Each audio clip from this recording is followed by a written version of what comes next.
Praise the Lord. Praise the Lord. Praise the Lord. Praise the Lord. Praise the Lord. ஆண்டவரும் ரட்சகருமாகிய இயேசு கிறிஸ்துவின் இனிய நாமத்திலே உங்கள் அனைவருக்கும் என்னுடைய சார்பிலே இனிய புத்தாண்டு நல்வாழ்த்துக்களை தெரிவித்துக் கொள்கிறேன். Happy New Year. Happy new year. நேரம் கம்மியா இருக்கிறதுனால டைரக்டா போயிடலாம் நினைக்கிறேன். நிறைய விளக்கங்களுக்குள்ள போகாம டைரக்டா போயிடலாம் நினைக்கிறேன். எல்லாரும் கவனிக்கிறீங்களா? எல்லாரோட அட்டென்ஷன் இங்க இருந்துச்சுன்னா ஈஸியா இருக்கும், பேசுறவங்க எல்லாத்துக்கும் ஈஸியா இருக்கும். ஓகே,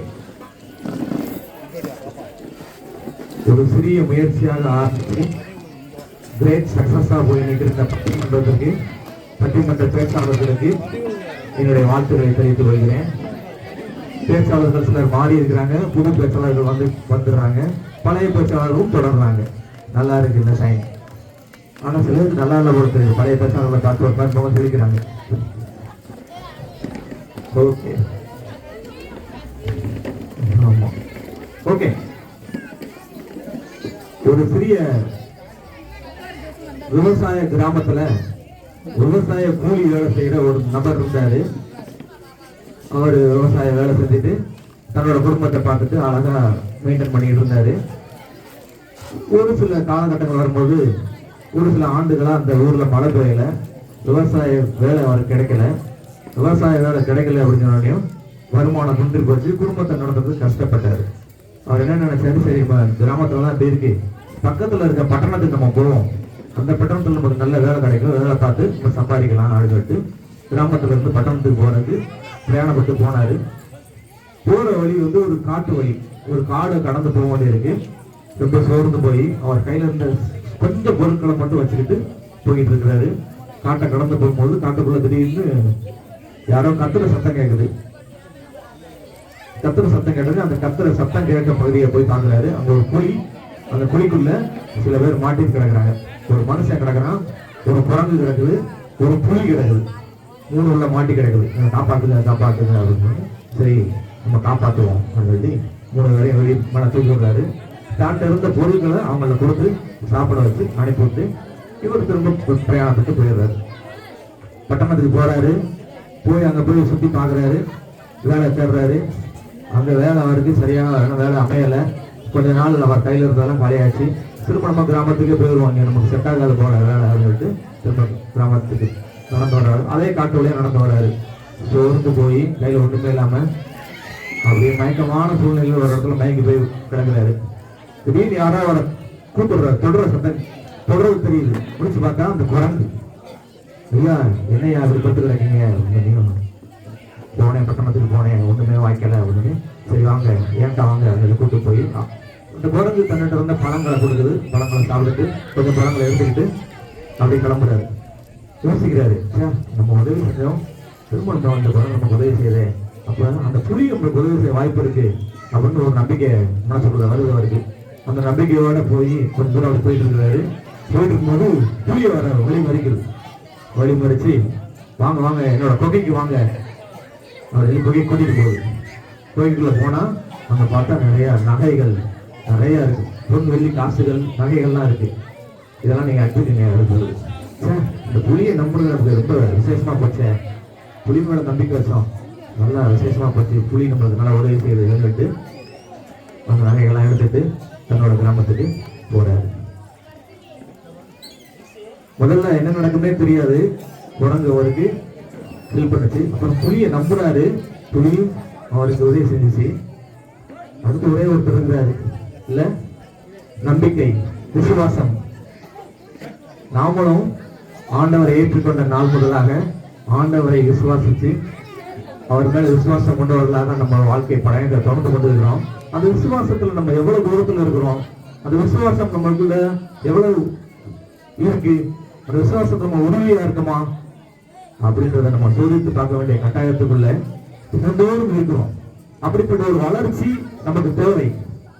விசுவாசத்தில் வளர்வர்களாக, விசுவாசத்தில் உறுதியுள்ளவர்களாக இருக்கிற வளர்ச்சி நம்மளுக்கு தேவை என்பதை கருத்தா கொண்டு இப்படி ஒரு தலைப்பு எடுத்துக்கிறாங்க. பியூட்டிஃபுல்ல ரொம்ப அழகுல விசுவாசத்தில் உறுதியா இருக்க வேண்டும் நம்மலாம் அப்படின்றதுக்காக அந்த தலைப்பு எடுத்துக்கிறாங்க. என்ன தலைப்பு எடுத்தாங்க, ஆனா நல்லா சண்டை வர்ற மாதிரி தலைப்பு எடுத்துக்கிறாங்க. நாங்க தான் நீங்க தான், ஏற்கனவே வீடுகள்ல சண்டை வரும், நான் தான் நீ தான். இப்ப இப்படி ஒரு தலைப்பு வேற, விசுவாசத்தில் உறுதியா இருக்கிறது ஆண்களே, விசுவாசத்தில் உறுதியா இருக்குது பெண்களே அப்படின்னு பேசுறதுக்கு ரெடியா இருக்காங்க. தம்பி வந்து நோட்டை புரட்டி அடிக்கிறாப்புல, கிளாஸ் எடுக்கும்போது அவர் நோட்ஸ் எடுத்துக்க மாட்டாப்புல. அதுலயும் அவர் சொல்லியிருக்காரு, ஒரு ஆளை என்னன்னு பார்த்தோம்னு இன்னைக்கு அப்படின்னு சொல்லி ரெடியா வந்துருக்காரு. ஓகே, பேச்சாளர்கள் ரெடியா இருக்கிறாங்க, பேச்ச கேட்கறது நம்ம அதை விட ரெடியா இருக்கிறோம். ரெடியா இருக்கீங்களா? கேட்கலாமா? ஓகே. முதலாவதாக விசுவாசத்தில் உறுதியாக இருப்பது பெண்களே, நாங்க தான், பெண்கள் தான் அப்படின்னு பேசுறதுக்கு டீச்சர் வர்றாங்க. டீச்சர் வாங்க. ரேமா டீச்சர் கைதட்டி வர இருக்குமா? அவங்கள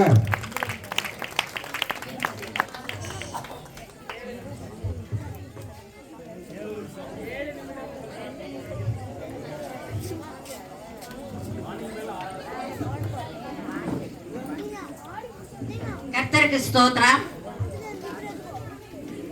பட்டிமன்றத்திற்கு எங்களுக்கு பெர்மிஷன் வழங்கின பாஸ்டர் ஐயா அவர்களுக்கு நன்றியை தெரிவித்துக் கொள்கிறோம். எங்கள் அழைப்பிற்கு இணங்கி நடுவரை அழைக்கும் போது மனசுளிப்பு இல்லாமல் எங்களுக்கு வந்து நடுவராக வீட்டிருக்கும் எங்கள் நடுவர் அவர்களுக்கு நன்றியை தெரிவித்துக் கொள்கிறோம். உங்க டீம் ஐஸ் வைக்கிறீங்களா? நடுவர் எல்லாருக்கும் நடுவர் தாமா. சபை மக்கள் அனைவருக்கும் உங்கள் மனதை எங்கள் மேல் வைத்து நாங்கள் சொல்லும் வார்த்தைகளை நீங்கள் கேட்டு எங்களை யார் பெண்களா ஆண்களா என்று தேர்ந்தெடுக்கக்கூடிய வாய்ப்பை உங்களிடத்தில் கொடுக்கிறோம். வாய்ப்பு வேண்டது நடுவர் விடவே மாட்டாரா, வாய்ப்பை நான் தான் சொல்லுவேன் அப்படின்னு சொல்றாரு. சரி, நம்ம நன்றி. ரெண்டு அணியும் விசுவாசத்தில் உறுதியுள்ளவர் ஆண்களா பெண்களா என்ற தலைப்பில் ஆண்களே என்று பேச வந்துள்ள அந்த என் எதிரணி அவர்களுக்கும் என்னோடு பேச வந்துள்ள எங்கள் அணிகள் அவர்களுக்கும் நன்றியை தெரிவித்துக் கொள்கிறோம். இப்பொழுது விசுவாசத்தில் உறுதியாக இருப்பது ஆண்களா பெண்களா என்ற தலைப்பில் பெண்களே என்று நான் இப்பொழுது பேச வந்துள்ளேன். கடவுள் மீது வைக்கும் உறுதியான நம்பிக்கை, அதாவது விசுவாசம் என்றால் நம்பிக்கை.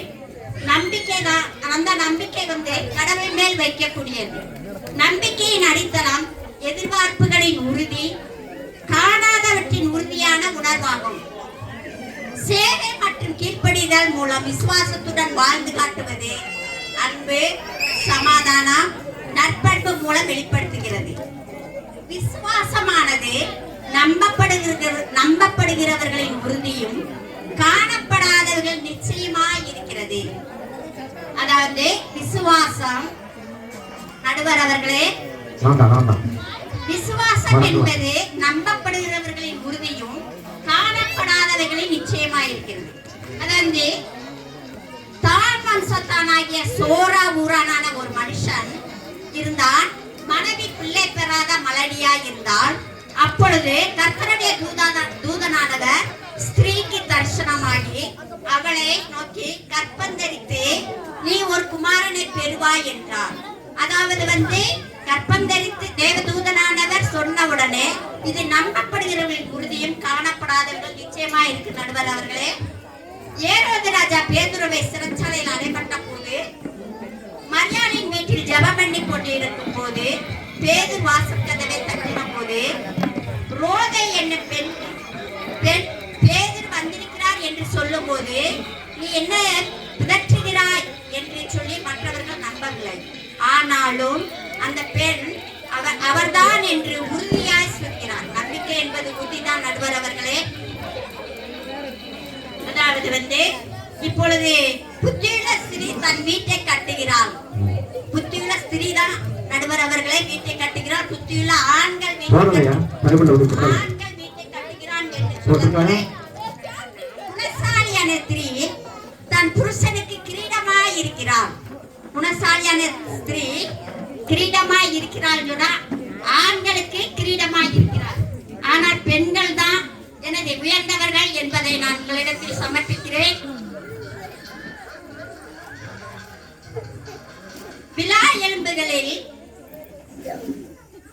எலும்புகளில் ஆண் விழா எலும்புகளில் பெண்கள் துணை வேணும் என்ற காரணத்தினால், பெண்கள் இல்லாட்டி ஆண்கள் வாழ முடியாது என்ற காரணத்தினால் ஆண்டவராகிய இயேசு கிறிஸ்து என்ன செய்தார்?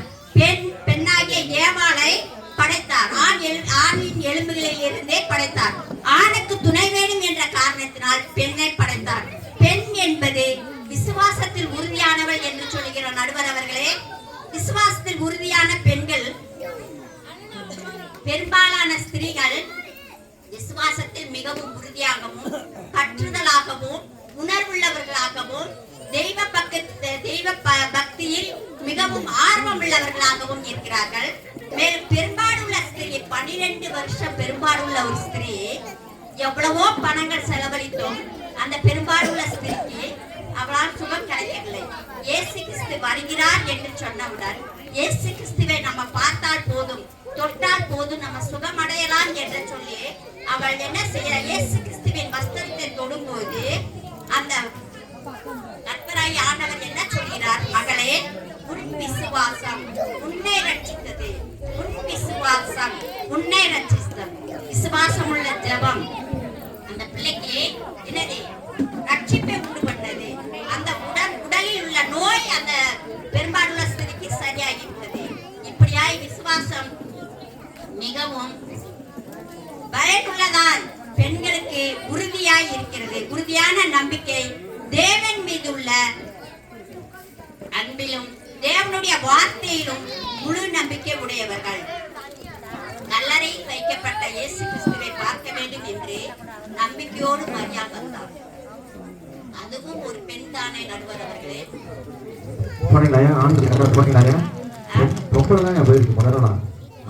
கல்லறையில் இயேசு கிறிஸ்துவை பார்க்க போனது பெண் தான். ஆண்கள் யாருமே நம்ம போய் பார்த்து வருவோம் என்று ஆண்கள் போகவே இல்லை. ஆண்கள் போகல, பெண்கள் தான் போகிறார்கள். விசுவாசத்தில் தாயின் அன்பு போல அவர்களை தேவனுக்கும் குடும்பத்திற்கும் அர்ப்பணித்து இருப்பார்கள். விசுவாசத்தில் உறுதியான பெண்கள் தங்கள் நம்பிக்கையில் அசைவில்லாமல் தேவனை முழுமையாக சார்ந்து மக்களுக்கு உந்துதலாக இருப்பார்கள் என்று கூறி, விசுவாசத்தில் உறுதியாக இருப்பது பெண்களே என்று கூறி என் உரையை முடிக்கிற நடுவர் அவர்களை தீர்ப்பை சரியாக சொல்லுமாறு கேட்டுக்கொள்கிறேன்.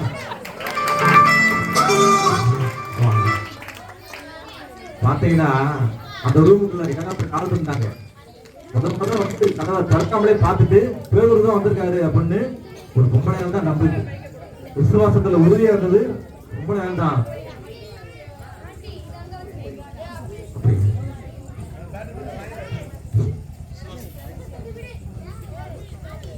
விசுவாசத்துல உறுதியா இருந்தது ஒரு பெண் தான். உள்ள இருந்த ஆண்கள் கூட இல்ல வாய்ப்பே இல்லை, நீ என்ன லூஸ் மாதிரி குழம்பிட்டு இருக்க அப்படின்னு சொன்னாங்களா? நீட்டா பாயிண்டா சொன்னாங்களா? முத இயேசு கிறிஸ்து உயிரோட எழுந்துட்டாருன்னு பார்க்க போனது அவங்க தான் அப்படின்னு சொல்றாங்க. இவரு பேசாம இருந்திருக்கலாம், கேமராக்கு பின்னாடி பேசாம இருந்திருக்கலாம். கேமராக்கு முன்னாடி வந்து நான் பேசுவேன், அப்படித்தான் பேசுவேன், நான் பேசி பிச்சுனேன் அப்படின்ட்டு ஒருத்தரே கிளம்பி வந்திருக்காரு. தம்பி காத்து வந்திருக்கிறாரு, ஆறாம் வந்திருக்கிறாரு. ஆண்களே அப்படின்னு அவர் பேசி ஆகணும். வாங்க தம்பியை கை தட்டி வரவேற்க. முதல்ல பேச வரவேற்க.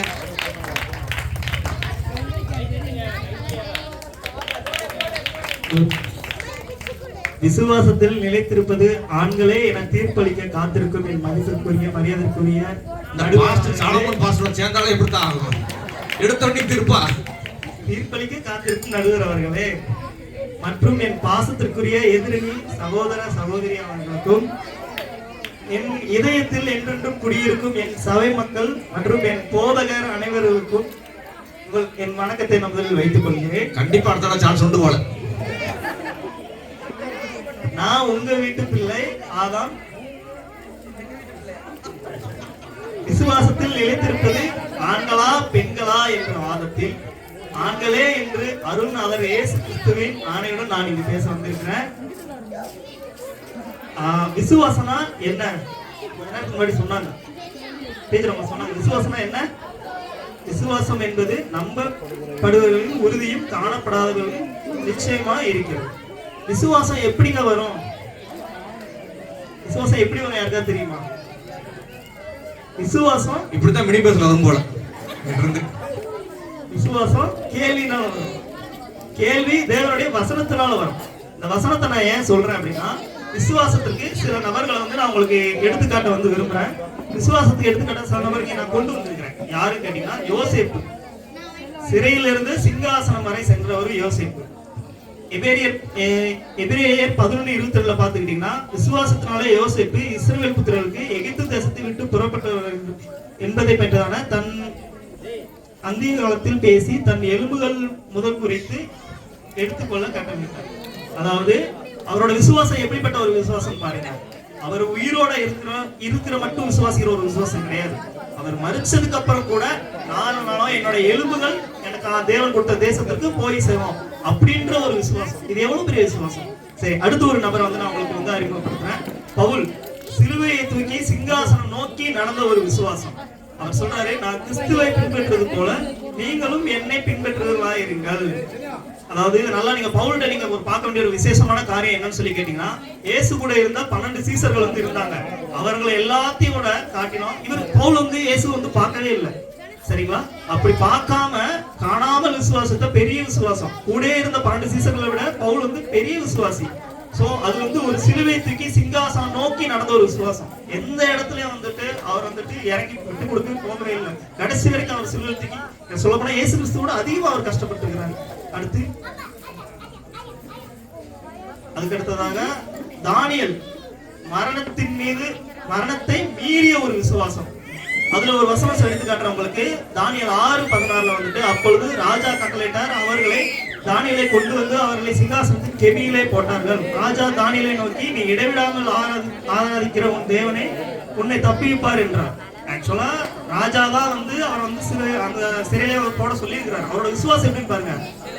அவர் ஒரு ஆண். நான் சொல்லிட்டு இருக்க எல்லா நபர்களும் ஆண்கள் தான். ஒரு ஆண் வந்து அவரோட விசுவாசம் வந்து அவரோட விசுவாசம் இன்னொரு ஒரு நம்பிக்கை இல்லாத ஒரு நபரை வந்துட்டு அவர் விசுவாசம் வைக்குது. ஒரு விசுவாசம், ஒரு ஆணோட விசுவாசமே இல்லாத ஒரு நபரை வந்து விசுவாசம் வைக்குது. அப்படிப்பட்ட ஒரு ஆணோட விசுவாசத்தை வந்து இந்த இடத்துல நான் பேசுறதுக்கு பெருமைப்படுறேன். அடுத்ததாக வந்துட்டு டீச்சர் வந்து சொல்லியிருந்தாங்க, ஆணுக்கு துணையா வந்துட்டு பெண்ணை வந்து படைச்சாங்க அப்படின்னு சொல்லிட்டு. சரி, அந்த துணையை பத்தி நம்ம பேசிதான் ஆகணும். அதுக்கு தான் வந்திருக்கிறோம். சரி, பேசிடுவோம். சரி, யோபு ஜீவனை வெறுத்த விசுவாசம் யாராலே முடியாது. இந்த இடத்துல வந்துட்டு உங்க கழுத்துல வந்துட்டு கத்தி வச்சுட்டு நீங்க வந்து இயேசுன்னு சொன்ன அப்படின்னா கழுத்து எடுத்துரும் அப்படின்னு சொன்னா எத்தனை பேர் சொல்ல முடியும்? ஆமா, நான் விசுவாசிக்கிறேன் அப்படின்னு சொல்லிட்டு. ஆனா அந்த இடத்துல மனுஷன் நின்னாருங்க. அந்த வசனத்தை பாருங்க. அப்பொழுது அவன் மனைவி அவனை பார்த்து சொல்றாங்க, அப்பொழுது அவன் மனைவி அவனை பார்த்து, நீர் இன்னும் உம்முடைய உத்தமத்தில் உறுதியாக நிற்கிறது என்ன? வேதனை தூசித்து ஜீவனை விடும் அப்படின்னு சொல்லி யார் சொல்றாங்க? நீங்க சொல்றாங்க, கிரீடம் சொல்றாங்கம்மா, கிரீடம் அம்மா சொல்றாங்க. அந்த இடத்துல அவங்க சொல்றாங்க, அவர் என்னை நோக்கி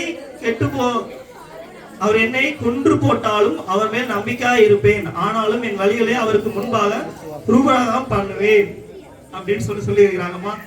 அடுத்ததா இன்னொரு கிரீடத்தை வந்து நான் உங்களுக்கு எடுத்துக்காட்டா வைக்க விரும்புறேன். லோத்தின் மனைவி. சரிங்களா? அந்த அம்மா என்ன பண்ணாங்க நான் சொல்ல தேவையில்ல.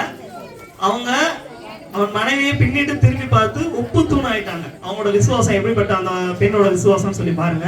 ஏன்னா அவங்களால வந்து அவங்களுக்குள்ள இருக்க அந்த மாமிசம் அதை விட்டு அவங்களால வர முடியல. அவங்களுக்குள்ள அந்த பலவீனமான காரியங்கள்லாம் அடுத்தது அவங்க வந்து சொல்றேன். நீங்க ஒரு ஆண் நீங்களும் ஒரு ஆண் தான். நீங்க வந்து கொஞ்சம் மனசுல வச்சுக்கிறோம். ஒரு பெண்ணோட ஃபீலிங்ஸ் வந்து எப்படி பொண்ணுக்கு புரியுமோ அந்த மாதிரி ஒரு ஆணோட ஃபீலிங்ஸ் வந்துட்டு நடுவுற ஆணுக்கு புரியும்னு நான் நம்புறேன். மாண்புமிகு நடுவர் பெருமக்களை, கிறிஸ்துவுக்குள் விசுவாசத்தில் நிலைத்திருப்பது பொறுப்பில் தியாகத்தில் சோதனையில் நிலைத்திருப்பதுல பத்தி உள்ளது. என்னன்னா பொறுப்புல இருக்கு, தியாகத்துல இருக்கு, சோதனையில நிலைத்து இருக்கணும். இதெல்லாம் சேர்த்துதான் நம்ம வந்து சொல்லலாம். அந்த அளவுகோலின்படி பார்க்கும்போது கிறிஸ்துவுக்குள் விசுவாசத்தில் நிலைத்திருப்பது ஆண்களே என்று கூறி எனக்கு வாய்ப்பளித்த அனைவருக்கும் நன்றி கூறி நான் விடைபெறுகிறேன். பலமா கைதட்டு. முதல் தடவை பேசுறாரு, ஆனாலும் எவ்வளவு பாயிண்ட் எடுத்து எவ்வளவு தெளிவா நல்லா பேசுறாரு. நல்லா பலமா ஒரு தடவை கைதட்டுக்கு அவருக்காக பாத்தீங்கன்னா இவங்க 2 எடுத்துக்காட்டு தான் சொன்னாங்க. அடுத்தடுத்து அடுக்கிறாரு. இன்னும் டைம் கொடுத்தா இன்னொரு 15 எடுத்துக்காட்டு சொல்லுவார் போல தெரியுது பைபிள்ல இருந்து. ஆண்கள் தான் சொன்னது மட்டும் இல்லாம, ஐயா நீ பெண்கள்ன்றீங்களா, உங்க பெண்கள் என்னென்ன சேட்டெல்லாம் பண்ணிருக்காங்க பாருங்க. ஒரு ஆள் உப்பு தூணா போச்சு, ஒரு ஆள் போய் சாகுது. இதெல்லாம் ஏன் பெண்கள்? தம்பிக்கு தேவை அதெல்லாம். பெண்கள் தான் 2 பெண்கள் பேசுறாங்கன்னா கூட ஒரு பெண் பேசிட்டு போகுது, பேசாம இட்டு வந்துருக்க வேண்டியதானே. இல்ல நான் பெண்கள் தான், கல்யாணம் ஆகலையில, கல்யாணம் ஆனா புரிஞ்சிருக்குன்னு பெண்கள் தான் பேச வர்றாரு. பாயிண்ட் இருக்கிற மாதிரியே தெரியல எனக்கு. சரி தம்பி, புக்கு நிறைய எழுதி வச்சிருக்கீங்க, வாங்க கை தட்டி வரவேற்க. கர்த்தருக்கு ஸ்தோத்திரம். விசுவாசத்தில் உறுதியா இருப்பது பெண்களே என்ற தலைப்பிலே நான் பேச வந்திருக்கிறேன். என்னுடைய அணி தலைவர் மற்றும் பேசுறத பார்த்தா தெரியாம வந்துட்டேன்ற மாதிரி சொல்றீங்களே. ஸோ அதே மாதிரி எனக்கு எதிர்த்து போட்டியிட காத்திருக்கும் எதிர்கட்சி தலைவர்களுக்கும் அவருடைய உறுப்பினர்களுக்கும் விசுவாசத்தில் உறுதியா இருப்பது பெண்களே என தீர்ப்பளிக்க காத்திருக்கும் நடுவர் அவர்களுக்கும் என்னுடைய முதற்கண் வணக்கங்கள். மற்றும் விசுவாசிய பெருமக்கள் மற்றும் ஊர் பொதுமக்கள் அனைவருக்கும் என்னுடைய புத்தாண்டு நல்வாழ்த்துக்களை தெரிவித்து இந்த உரையை தொடங்குகிறேன். நடுவர் அவர்களே, இந்த பட்டிமன்றத்தினுடைய டாபிக்கை முதல்ல புரிஞ்சுக்கணும். ஸோ விசுவாசத்துல உறுதியா இருப்பது பெண்கள் பெண்கள் ஆண்கள். ஸோ 2 தலைப்புல நம்ம கொடுத்துருக்கிறீங்க. எனக்கு பாஸ்டர்மா வந்துட்டு முதல்ல ஃபோன் பண்ணி கேட்டாங்க, நீங்க சொன்னீங்க பேசாம உட்கார்ந்துருக்கலாம், ஆண்களை பத்தியே நீங்க பேசியிருக்கலாம் அப்படின்னு. ஸோ ஒரு பட்டிமன்ற பேச்சாளருக்கு முக்கியமான ஒரு தகுதி என்ன அப்படின்னா, எந்த டாபிக் கொடுத்தாலும் பேசணும். ஆமா, லாயர் மாதிரி. ஆமா, வர்றதுக்கு. அப்போ பாஸ்டர்மா எனக்கு ஃபோன் பண்ணி இந்த மாதிரி சொன்னாங்க, நான் காலேஜ்ல இருந்தேன், இந்த மாதிரி பாஸ்டர் சொல்றாரு பெண்கள் சார்பா ஒருத்தரும் ஆண்கள் சார்பா ஒரு பெண்களும் போகணும் அப்படின்னு சொல்லி. ஆண்டி எனக்கு எதுனாலும் பரவாயில்ல, எந்த டாபிக்னாலும் பரவாயில்ல, உடனே சொன்னேன், உடனே ஏற்றுக்கொண்டாங்க. எந்த டாபிக்னாலும் பரவாயில்ல, சாலமோன் பாஸ் ஏத்து பேசணும். கரெக்ட் தான். அவர் என்னை தாக்குவார் என்று நான் எதிர்பார்த்து காத்து கொண்டிருக்கிறேன். நடுவர் அவர்களே நீங்கள் உன்னை புரிந்து கொள்ள வேண்டும். இந்த பட்டிமன்றம் துவங்குவதற்கு டாபிக்கை அனௌன்ஸ் பண்ண உடனே 2 பேர் உட்கார்ந்து இருக்காங்க பாருங்க. 2 பேருக்கு பயம் அள்ளு விட்டுருச்சு. ஏன் தெரியுமா? ஆமா, இவங்க உங்களுக்கு கால் பண்ணி, நடுவர் அவர்கள் நான் தான் கடைசி பேசுவேன், கடைசி பேசினாலும் பரவாயில்ல, இந்த அதிச பயலுக்கு அப்புறம் தான் நான் பேசுவேன், சொன்னாரா இல்லையா? இதை கால் பண்ணி இதை நேர்ல வந்து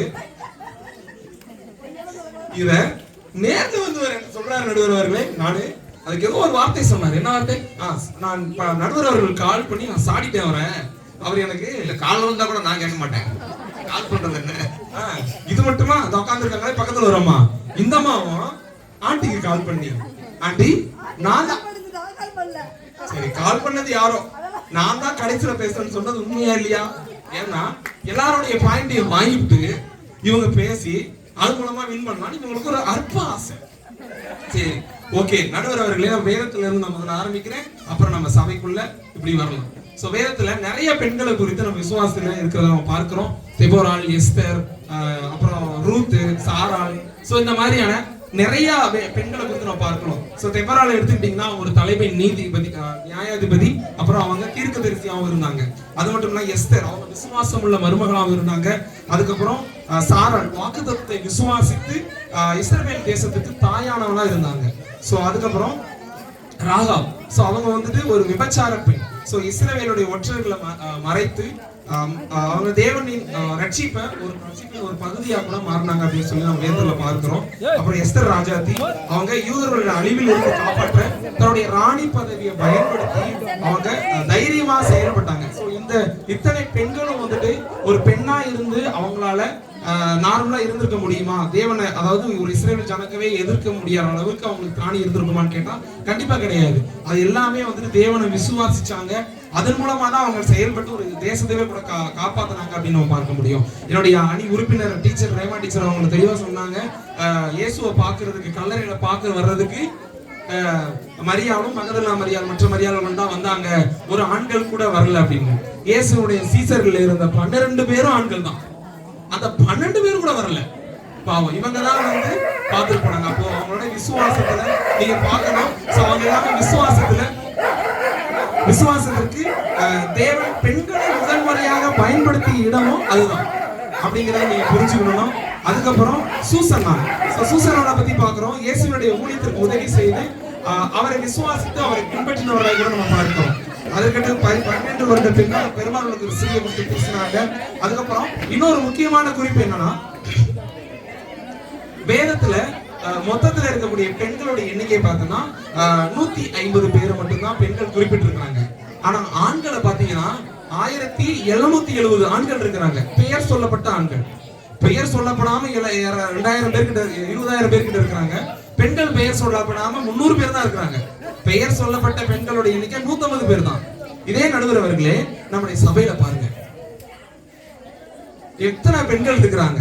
அப்ப விசுவாசத்துல இதுல நீங்க தெரிஞ்சுக்கணும், விசுவாசத்துல உறுதியா இருப்பது பெண்கள் தான். ஏன்னா சபையில ஒரு ஞாயிறு ஆராதனையா இருக்கட்டும், ஆண்கள் தான் விசுவாசத்துல உறுதியா இருந்து வீட்லயே இருக்காங்க.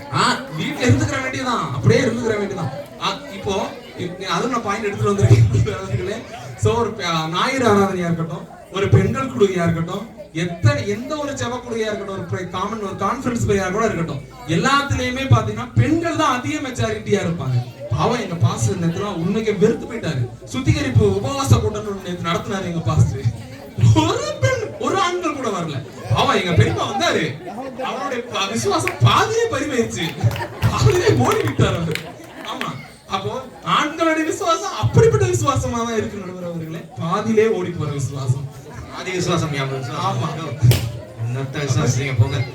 இதோ எதுக்கு உட்கார்ந்துட்டு இருக்காரே ஒரு லோஃபர் ஷூவும் கூலிங் கிளாஸும் போட்டுக்கிட்டு, இவர் என்ன செய்வார் தெரியுமா? இவர் புதன்கிழமை பிரேயர் நடத்துற ஒரு நடுவர் அவர்களே, இவரு கூலிங் கிளாஸ் போட்டுங்க.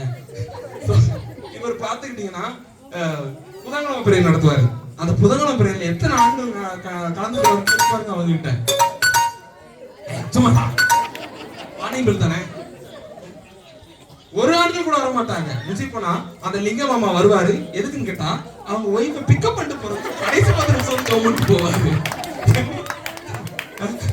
அதுக்கப்புறம் இந்த ஒரு அம்மா உட்காந்துட்டு காலை ஆட்டிக்கிட்டு வீராப்பா உட்காந்துட்டு இருக்காங்களே, இவங்க என்ன செய்வாங்க தெரியுமா? சபையில பாஸ்டர் எடுத்தோடனே சங்கீதம் 134 ஒண்ணு வாசிங்க, உடனே போட்டு வாசிச்சிருவாங்க. ஏதாவது அது அந்த வசனம் வாசிக்கிறதுல இருந்து எல்லாத்துலயும் பாத்தீங்கன்னா எங்க பார்த்தாலும் இந்த மாதிரி தான். ஒரு பெண்கள் தான் ஒரு முதல் முறையா இருக்கிறாங்க எல்லா இடத்துலயுமே வந்துட்டு. அதுக்கப்புறம் இது உட்கார்ந்துட்டு இருக்கிறாரு, அவர் வந்துட்டு பாடல் குழு தலைவர். நம்ம சபையில எத்தனை பாடல் குழு தலைவர் ஆண்களை சேர்த்து வச்சிருக்கீங்க? ஏன் ஆண்களுக்கு எல்லாம் கழுத வயசா இருக்கு? 2 பேர் மைக்க கொடுத்து பாட வைக்க வேண்டியதானே? ஒரு ஆண்கள் கூட கிடையாது. அப்ப பாத்தீங்கன்னா பாடல் குழு தலைவர் கூட பெண்களை தான் வச்சு. ஏன்னா ஊழியத்திலேயா இருக்கட்டும், ஒரு குடும்பத்திலேயா இருக்கட்டும், சபையோட பேக்ட்ராப் வளர்ச்சிக்கா இருக்கட்டும், சபை எல்லாத்தையும் சிறந்து விளங்குவது பெண்களே பெண்களே பெண்களே என்று கூறி என்னோட வாய்ப்புக்கு நன்றி கூறி விடைபெறுகிறேன். நன்றி, வணக்கம். தம்பி சொன்ன மாதிரி கால் பண்ணது மட்டும் இல்லாம வீட்டுக்கே வந்துட்டார் ஒருத்தர். வீட்டுக்கே வந்து எப்படியாவது ஏதாவது பண்ணிடுவோம் அப்படின்ட்டு வீட்டுக்கே வந்தாரு. முக்கியமா கேட்டுக்கிட்டது 2 தான். அதிசயத்தை எனக்கு முன்னாடி எனக்கு அப்புறம் பேச வச்சிடாதீங்க அப்படின்னாரு. அதுவே அமைஞ்சிருச்சு, ஒன்றும் தெரியல. பாத்தீங்கன்னா பட்டிமன்றத்தை பேச சொன்னா பிரசங்கம் பண்ற மாதிரி பேசி போன வருஷம் அல்லேலூயாலாம் சொல்ல வச்சு பெரிய அமர்க்களம் பண்ணாரு. இதுக்கு முன்னாடி ஒரு பாஸ்டர் இங்க இருக்க பாஸ்டர் பேசினாரு பட்டிமன்றத்துல. அவர் புரிஞ்சுட்டாரு நமக்கு பட்டிமன்றம் செட் ஆகாது அப்படின்னு ஒதுக்கிட்டாரு. இவரும் ஒதுக்கி இருக்கலாம்ல. ஐயா இப்ப வாரம் வாரிட்டாப்ல தம்பி. எப்படி பதில் சொல்லுவாரு இவரு? பதில் சொல்றதுக்கு பாயிண்டே இல்லை. எந்த பாயிண்ட்டும் இருக்கிற மாதிரி எனக்கு தெரியல. வாங்க கைதட்டி வரவேறுங்க. கையத்துக்கு முடிச்சுவாரா?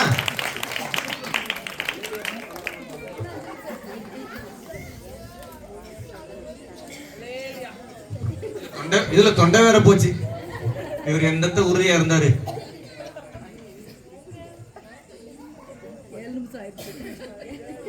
இந்த பட்டிமன்றத்திற்கு மைக் ஆஃப் பண்ணிட்டாங்களா?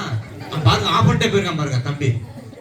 பெரிதும் நடத்துவதற்கு காரணமா இருந்தேன் என்னுடைய தலைமை போதர் அவர்களுக்கும், இங்கே கூடி வந்திருக்கிற சபை விசுவாச மக்களுக்கும் ஏனைய மக்களுக்கும், எங்கள் அழைப்பை ஏற்றுக்கொண்டு எங்கள் மத்தியிலே கடந்து வந்திருக்கிற நடுவர் அவர்களுக்கும், எனது சகோதர சகோதரிகளாக இருக்கிற என்னுடைய எதிரணி நண்பர்களுக்கும் இயேசு கிறிஸ்துவின் நாமத்தினாலே புத்தாண்டு வாழ்த்துக்களை சொல்லிக் கொள்ளுகிறேன். நடுவர் அவர்களே, உங்களை பார்த்து ஒரு கேள்வி கேட்டு நான் ஆரம்பிக்க போகிறேன். பதில் சொல்லுங்க. ஏகப்பட்ட கேள்வி கேட்கிறாப்ல தம்பி. விசுவாசத்திற்கு தகப்பன் யார்? நடுவர் அவர்களே, விசுவாசத்திற்கு தகப்பன் ஆபிரகாம் தான் பைபிள்ல குறிப்பிடப்பட்டிருக்கிறது ஒழிய விசுவாசத்திற்கு தாய் சாராள் என்று எங்கு எழுதப்படவில்லை. பாருங்க, கர்த்தர் பேசுறாரு, ஆபிரகாம் இடத்துல கர்த்தர் பேசுறாரு, ஆபிரகாம் அதை விசுவாசித்தான். ஆனா அந்த சாராமா என்ன செஞ்சாங்க தெரியுமா உங்களுக்கு? கூடாரத்துக்குள்ள மாவை பிசைஞ்சு ரொட்டி சுட்டுக்கிட்டு அந்த பேசின வார்த்தைகளை கேட்டு அந்த அம்மா என்ன செஞ்சாங்க தெரியுமா? சிரிச்சாங்களாம். பெரிய வாய் விளக்கி வந்து பேசுறாரு. விசுவாசம் பெண்கள் தான் சொல்றாரு. விசுவாசித்தது அந்த இடத்துல ஆபிரகாம் தான் விசுவாசித்தான். அவன் வயது சென்றவனா இருந்தாலும் கர்த்தர் பேசுகிறாரு, உனக்கு ஒரு குமாரனை கொடுப்பேன் என்று சொல்லி ஆபிரகாமுக்கு வாக்குறுதி அளிக்கிறாரு. அதை விசுவாசித்தவன் ஆபிரகாமை தவிர சாராள் அல்ல. பாருங்க, சாராள மட்டும் கர்த்தர் நேரம் வர்றாரு. நேரம் வந்து நீ சிரிச்சீரே, ஏன் சிரிச்சதுக்கு நான் சிரிக்கல. வசனம் நோட் பண்ணிக்க. 18:5 ஆதியாகமம் 18:5 அந்த அம்மா சொல்றாங்க, நான் சிரிக்கவே இல்லைன்றாங்க. கர்த்தர்ட்ட பேசுறாருங்க.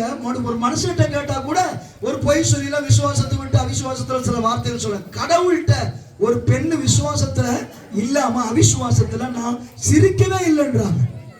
நடுவர் அவர்களே, என்னுடைய எதிரணி பேசினாரு. அவர் என்கிட்ட என்ன பட்டிமன்றம் சொன்ன உடனே அறிவிச்ச உடனே அவர்கிட்ட என்ன சொன்ன ஒரு வார்த்தை என் காதுல விழுந்து, சாலமன் பாஸ்ட் எந்த அணியில இருக்கிறாரோ அவருக்கு நான் எதிரி அணியா இருப்பேன்னு சொன்னார். காரணம் என்ன? என்னோடு கூட இருந்து அவர் ஜெயிக்க முடியாது. என்னை கேலி பண்ணணும், என்னை பழிச்சு பேசணும், என்னை சவிச்சு பேசணும், என்னை கிண்டடிச்சு பேசணும் என்பது இந்த பட்டிமன்றத்தில் அவருடைய முக்கியமான ஒரு காரணம். அதற்காகவே அவர் எனக்கு எதிரியா போயிருக்கிறார். பாயிண்ட் நிறைய நல்லா சொன்னாருங்க. நீங்க பாயிண்ட் சொல்லுங்க. சொல்றேன் நடுவர் அவர்களே, சொல்றேன். பாருங்க, யோபை பத்தி எங்க தலைவர் சொல்லிட்டாரு, எங்க கார்த்தி சொல்லிட்டாரு. யோபுல எழுதிருக்குது, இனிமே நீ உயிரோடு இருக்கிற, செத்து தொலையுமே சொன்னாங்க. யார் சொன்ன தெரியுமா? ஒரு பெண். இவங்க என்னமா சொன்னாங்க? பெண்கள் கிரீடமா இருக்கிறாங்க. யோபு குடும்பத்துல அவருடைய மனைவி கிரீடமாவா இருந்தாங்க.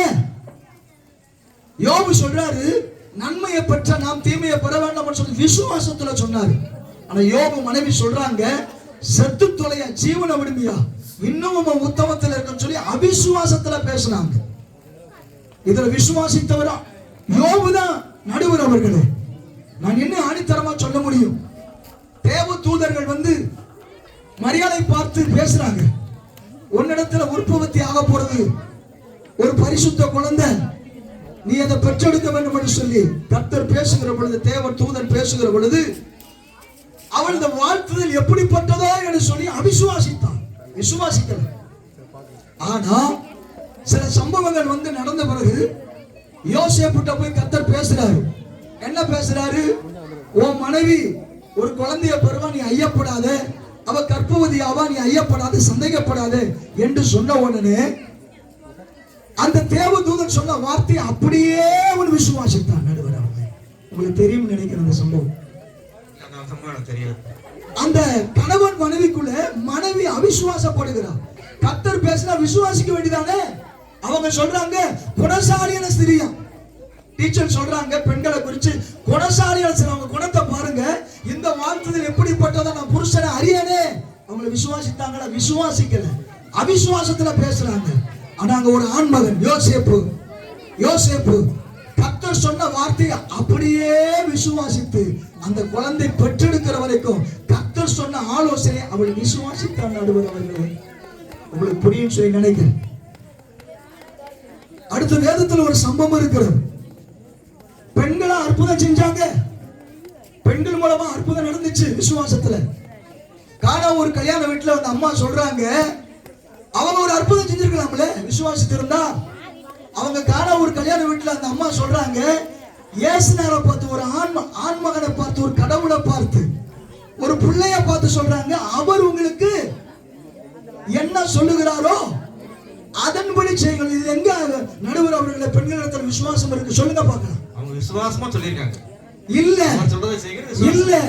ஒரு ஆண் மகனுக்கு தான், ஒரு ஆண் பிள்ளைக்கு தான் அந்த விசுவாசம் இருக்குது என்பதை அவர்கள் அறிந்து தன்னுடைய பிள்ளை ஒரு ஆண் மகனா இருக்கிறதுனாலே அந்த வார்த்தையை சொல்றாங்க, அவர் உங்களுக்கு என்ன சொல்லுகிறாரோ அதன்படி செய்யுங்கள் என்று சொல்லுங்க. மரியாதம்மா சொல்லுகிற ஒரு வார்த்தையை நம்ம வாசிக்கிறோம். அப்ப அந்த காணா ஒரு திருமண வீட்டத்துல ஆமே விசுவாசித்ததுனால, அந்த திருமண வீட்டுக்காரர்கள் விசுவாசித்ததுனாலே ஆண் மகன் மூலமாக ஒரு அற்புதம் நடந்தது. நடுவர் அவர்கள் இன்னொரு வார்த்தை நான் உங்க இடத்துல சொல்லுகிறேன். இந்த கர்த்தருடைய நாமம் மகிமைப்படட்டும்.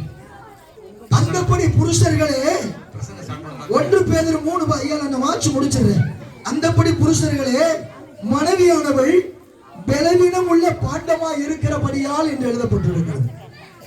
எங்கேயாவது ஆண்கள் பலவீனம் உள்ள பாண்டம் சொல்லி எழுதப்பட்டிருக்கிறதா? சகோதரரே, என் எதிரணி சகோதரர் அதிசயராஜ் அவர்களே, எங்கேயாவது ஆண்கள் பலவீனம் உள்ள பாண்டம் சொல்லி எழுதப்பட்டிருக்கிறதா? அப்ப விசுவாசத்துல உறுதியா இருப்பவர்கள் ஆண்கள் தான்.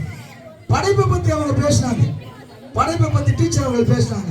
முதல்ல படைச்சது யாரை படைச்சாரு? ஆண்டவர். ஆண்களை தான் படைச்சாரு. முதல்ல படைத்தது ஆண்கள் தான். அதன் மூலம் நமக்கு தெரியவில்லையா? ஆண்கள் தான் விசுவாசத்தில் நிலைத்திருப்பவர்கள் சொல்லி சாத்ராக், மேஷாக், ஆபேத்நேகோ இப்படி சொன்னார்கள். எங்களை கொன்று போட்டாலும் நாங்கள் அந்த சிலையை வணங்க மாட்டோம் என்று சொல்லி அவர்கள் விசுவாசத்தில் உறுதியை தரித்திருந்தார்கள். அவர்கள் விசுவாசத்தை பார்த்து அந்த பட்டணம், அந்த தேசமே முழுவதும் ரட்சிக்கப்பட்டது. நடுவர் அவர்களே, அந்த பெண்கள் மூலமா என்ன நடந்தது? பெண்களும் இருந்தார்கள், ஆனா விசுவாசித்தது ஆண்கள் தான். இப்படி நாம் நிறைய காரியங்களை சொல்ல முடியும். டீச்சர் அவர்கள் பெண்களை பிடித்து ரொம்ப தூக்கி வச்சு பேசினார்கள். நான் கேட்கிறேன் பெண்கள் பலவீனம் உள்ள பாண்டமா இருக்கிறபடினாலே அவருக்கு விசுவாசம் கம்மி, விசுவாசம் குறைவு. ஆண்கள் பலனுள்ள ஒரு பாண்டமாய் கர்த்தர் படைச்சதுனால அவங்களுக்கு விசுவாசம் அதிகம். அதனால இந்த ராத்திரி பொழுதுல இந்த பட்டிமன்றத்தின் தலைப்பை நான் மறுபடியும் நினைப்பூட்டி 3-4 சம்பவங்களை நான் அடிக்கோள் காட்டி எடுத்துக்காட்டோடு சொல்லி இருக்கிறேன். உங்களுக்கு புரிஞ்சிருக்குன்னு சொல்லி நான் நினைக்கிறேன். அதனால விசுவாசத்துல உறுதியா இருக்கிறவர்கள் ஆண்கள் தான் என்பதற்கு நான் வசனங்களை எடுத்துக்காட்டி சொல்லி இருக்கிறேன். உங்களுக்கு அது விளங்கி இருக்கும். அதனால இறுதி தீர்ப்பு ஆண்கள் தான் என்று சொல்லி நீங்கள் தீர்ப்பளிப்பீர்கள் சொல்லி எனக்கு கொடுத்த வாய்ப்பினை நான் நன்றி செலுத்துகிறேன்.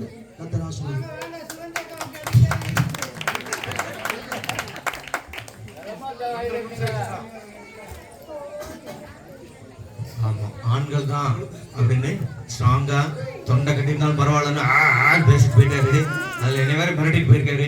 நீங்க சொல்லணும் அப்படின்னு பாஸ்டமாவை கைதட்டி வரவேற்கலாம். பெண்கள் தான் பேசுறதுக்கு தலைவரம் வர்றாங்க. கைதட்டி வராதுங்க. கர்த்தருடைய நாமம் பரிசுத்தப்படுவதாக.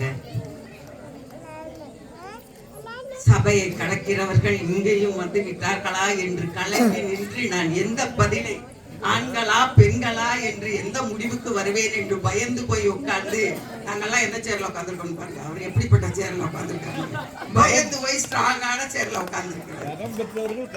அவர்களை முதலாவது நாங்க முதற்கண் வணக்கத்தை தெரிவித்துக் கொள்கிறேன். எங்களுக்கு பெர்மிஷன் பட்டிமன்றத்துக்கு பெர்மிஷன் கொடுத்த தலைமை போதகர் அவர்களுக்கு நன்றியை செலுத்துகிறேன். எங்களோடு கூட எதிரணியாய் உட்கார்ந்து எங்களை எதிர்த்து முறைத்து பார்த்து கொண்டிருக்கிற எதிரணிக்காரர்களே, உங்களை வரவேற்கிறேன். என்னோடு கூட ஒத்துழைத்து போகிற என்னுடைய அணியின் சொந்தங்களை கர்த்தர் ஆசீர்வதிப்பாராக. பாய்ந்து வருவோம். பாஸ்டர் அவர்கள் சொன்னார்கள் 18:5 சாராள் நகைத்தாள்.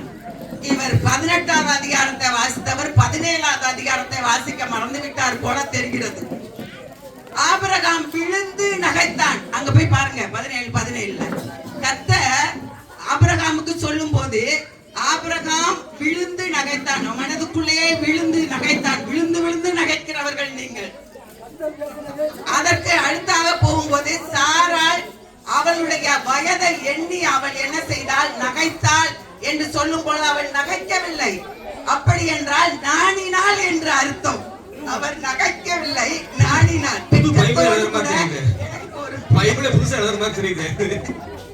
அப்படி ஒரு பட்டிமன்றத்துல பேசுவாங்க. கர்த்தர் அப்படி நாணினாள் என்று நாம் எடுத்துக்கொள்ள வேண்டும். பைபிள் அப்படி இல்லை. ஆனால் அப்படி சொல்லும் பொழுது அவள் அப்படிப்பட்ட காரியத்தை செய்தார். யோபுடைய காரியத்தை பார்க்கும் போது தூசித்து விட்டு ஜீவனை விடும் என்று சொல்லி பைபிள், நம்முடைய பைபிள்ல எழுதி இருக்கிறது. ஆனால் விரிவாக்க பைபிள்ல எங்களுக்கு பைபிள் டீச்சிங்ல சொல்லி கொடுத்தாங்க. அம்மையார் உட்கார்ந்து இருக்கிறாங்க, அவங்களுக்கு தெரியும். அவர் வந்து ஜீவனை விடுவதா இருந்தாலும் தூசிக்காதே என்று சொன்னார் என்று சொல்லி அந்த பைபிள்ல எழுதியிருக்கிறது. பைபிள் காலேஜ் படிக்கிறவர்கள் அதை தெளிவாய் படித்திருந்தால் தெரியும். சரியானம்மா? சரிதானே? சொன்னாரா இல்லையா? அந்த வார்த்தைகளை சொன்னார். இது ஞாபகம், அவ்வளவுதான் அந்த அம்மாவுக்கு ஞாபகம். அதனால அதை விட்டுருவோம். அதுக்கடுத்து நாம பார்த்தோம் சொன்னா, பெண்கள் தான் விசுவாசத்தில் உறுதியானவர்கள் என்பதை நான் அடித்து சொல்வேன். ரூத் தேசத்தில் இருந்த வந்த பெண் மோவாப் தேசத்தில் இருந்து அவருடைய நகோமியோடு கூட வருகிறாள். உன் ஜனம் என் ஜனம், உன் தேசம் என் தேசம், மரணமே நம்மை பிரித்தால் ஒழிய நான் வந்து உண்மை பிரிந்து விடமாட்டேன்னு சொல்லிட்டு, உன் தெய்வம் தான் என் தெய்வம் சொல்லிட்டு அவ அப்படியே வந்தா. எந்த உறுதிப்பாடு! தேவனை நகோமி பின்பற்றினாலே பார்த்தீங்களா, அவளுடைய விசுவாசத்தின் உறுதிப்பாடின்படி இவள் நடந்து அவளை பற்றி கொண்டாள். அந்த உறுதியாய் பற்றி கொண்ட தன்மை அவளை ஆசீர்வாதத்துக்குள்ளாக ஆக்கினது மட்டுமல்ல, அந்த வழியில தான் இயேசு கிறிஸ்து பிறந்தார். தாவீதின் வம்சம் அந்த வழியில் தான் வந்தான். அந்த வழியில வருவதற்கு ஊன்றுகோலாய் இருந்தது ஒரு பெண்ணினுடைய உறுதியான விசுவாசம் என்பதை அனைவரும் புரிந்து கொள்ளும்படி கேட்டுக்கொள்கிறேன். இரண்டாவது பார்த்தா, தாமார் யூதாவுக்கு பெற்ற பேரேஸ், அந்த வழியில் தான் கிறிஸ்துவானவர் பிறந்தார். தாமார் யார்? யூதா யார்? அவர் பாடகர். அவர் யூதா பாடகர். பாடகர் குழுவில முதல் தலைவர்களாக எங்க போனாலும் நிறுத்துகிறவர். அவர் என்ன செய்தார்? தாமார் யார்? தாமார் யூதாவுக்கு பிறந்த 2-3 பிள்ளைகள். முதலாவது ஒரு பையனுக்கு கல்யாணம் முடித்து கொடுத்தார். தேவனுக்கு விரோதமா பாவம் செஞ்சார். 2வது பிள்ளை கல்யாணம் முடிக்கும் போது அதே மாதிரி 3வது பிள்ளையை கொடுக்காமல் இவள் மேல் பழிசாட்டி, என் பிள்ளை இவர்கிட்ட கொடுத்ததுனாலதான் இறந்து போச்சுன்னு சொல்லிட்டு அவன் நினைச்சினா சேலாவை மறைத்து வைத்து விட்டார். நீ போய் என் பிள்ளை பெரிய பிள்ளை ஆகும் வரைக்கும் நீ வேணா என்ன செய்ய, உங்க ஊர்ல உங்க அம்மாட்ட போய் இருந்தாங்க. அவ காத்துக்கிட்டே இருந்தா, உறுதியா இருந்தா, தன் சந்ததி உருவாக வேண்டுமே என்று சொல்லி அவர் காத்து உறுதியான விசுவாசத்தோடு இருந்தாள். ஆனால் அந்த யூதாவோ, அந்த ஆண்கள் உறுதியா இருந்தாங்க பாருங்க, அந்த உறுதியான விசுவாசத்துல இருந்த யூதாவோ நான் என்ன செய்தான், தன்னுடைய மயிர் கத்திருப்பதற்காக எப்ரோன் போனான். அங்க வந்து அங்கே இந்த கன்னிஸ்திரி தன்னுடைய வேடம் அணிந்து அங்கு உட்கார்ந்து இருக்கவும் அவளோடு கூட தவறான காரியங்களை நடப்பித்து தன்னுடைய சுதந்திரத்தை நிலைநாட்டும்படி இவள் சென்றாள். ஆனால் அவனோ தவறான காரியங்களை நடப்பித்தாள். அவளுடைய சுதந்திரத்தை நிலைநாட்டினால் தாமார் யூதாவுக்கு பெற்ற பேரேசின் வம்சங்கள். அதுலதான் தாவீது வந்தார், அதுதான் இது இயேசு கிறிஸ்து வந்தார். இது நமக்கு அப்பட்டமாக தெரிந்த உண்மை. இதனுடைய உறுதியான விசுவாசம் தாமாரிடம் இருந்தது, அதனுடைய சுதந்திரத்தை நிலைநாட்ட வேண்டும் என்று சொல்லி. அவர் இயேசு கிறிஸ்துவை பற்றி அவருடைய வரலாற்றை சொல்லும் போது, மரியம்மாவை சொல்லும் போது, நான் அடிமை என்று ஒப்பு கொடுத்தார். அவளுடைய கணவனை இல்லாத நேரத்துல அவர் சொல்லும் போது, மற்ற எலிசபெத்துக்கா இருந்தாலும் சரி, மற்ற யாருக்கா இருந்தாலும் சரி, ஆபிரகாமுக்கா இருந்தாலும் சரி, கணவன் இருந்தார்கள். இவள் கணவனே இல்லை, நியமிக்கப்பட்ட கணவன் இருந்தார். அப்படி இருக்கிற வேளையில நீ ஒரு ஆண் குழந்தை பெறுவாள் என்று சொல்லும் பொழுது எல்லாருமே வியக்கத்தக்கது. அவள் எப்படி பிறக்குமோ என்று சொல்லும் பொழுது, பரிசுத்த ஆவியினால் பிறக்கும் என்று சொல்லும் போது, தேவன் நான் அடிமை என்று சொல்லி ஒப்பு கொடுத்தார். இதை அவர் சரியா வாசிக்க மாட்டாருன்னு நினைக்கிறேன். பைபிள்ல வாசிக்கும்படி அன்பாய் கேட்டுக்கொள்கிறேன். அடுத்தபடியாக பார்க்கும் போது சூலமித்தியாளை பார்த்தீர்கள் என்றால், எலியா மேகத்தோடு எடுத்துக்கொள்ளப்பட்டார், ஒருவராக எடுத்துக்கொள்ளப்பட்டார். சூலமித்தியாவை பார்க்கும் போது 2 ரதங்களுக்கு ஒப்பாக அவள் பறந்து சென்றாள் என்று பார்க்கிறோம். இந்த விசுவாசம் எப்படி இருந்தது?